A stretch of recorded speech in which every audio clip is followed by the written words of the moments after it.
Inaantay ko po si Bongbong Marcos. Tsaka yung lolo ko si Roland Bato de la Rosa po.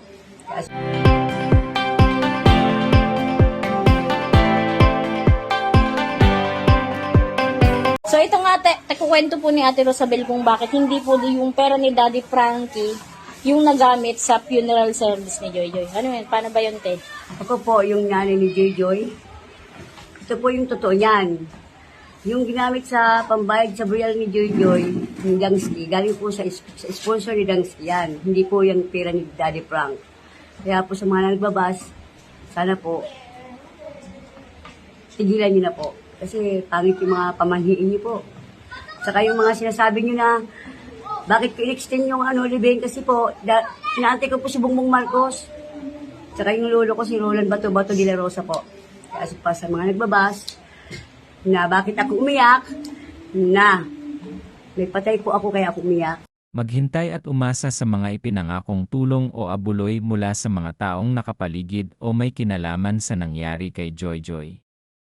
Dahil sa hindi pa sapat ang nalikom na salapi at hindi pa dumarating ang inaasahang tulong mula sa mga binanggit niyang individual, nananatiling nakabinbin ang huling hantungan ng bata, habang ang kanyang ina ay patuloy na nananawagan at kumakatok sa puso ng mga may busilak na kalooban upang mabigyan si Joy Joy ng isang marangal na libing. Bukod sa kakulangan sa pera, may isang partikular at masakit na aspeto ang kwentong ito.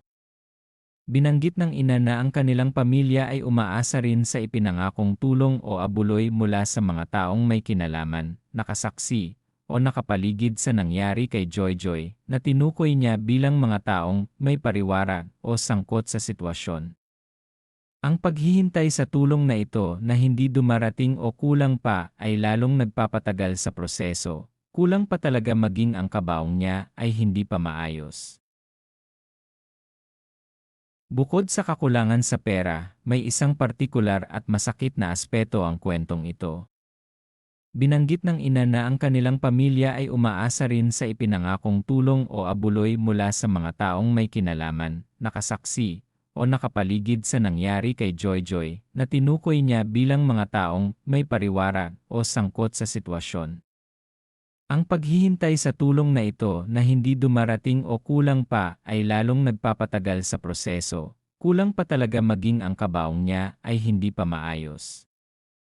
Bilangin yung binibigay ng sponsor kasi ginagastos ko po yan.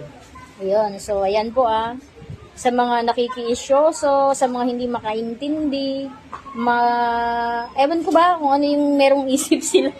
Mas marunong pa sila sa may patay. Sana maintindihan nyo. And syempre, nagpapasalamat tayo kay Daddy Frank dahil napakalaki ng binigay niya.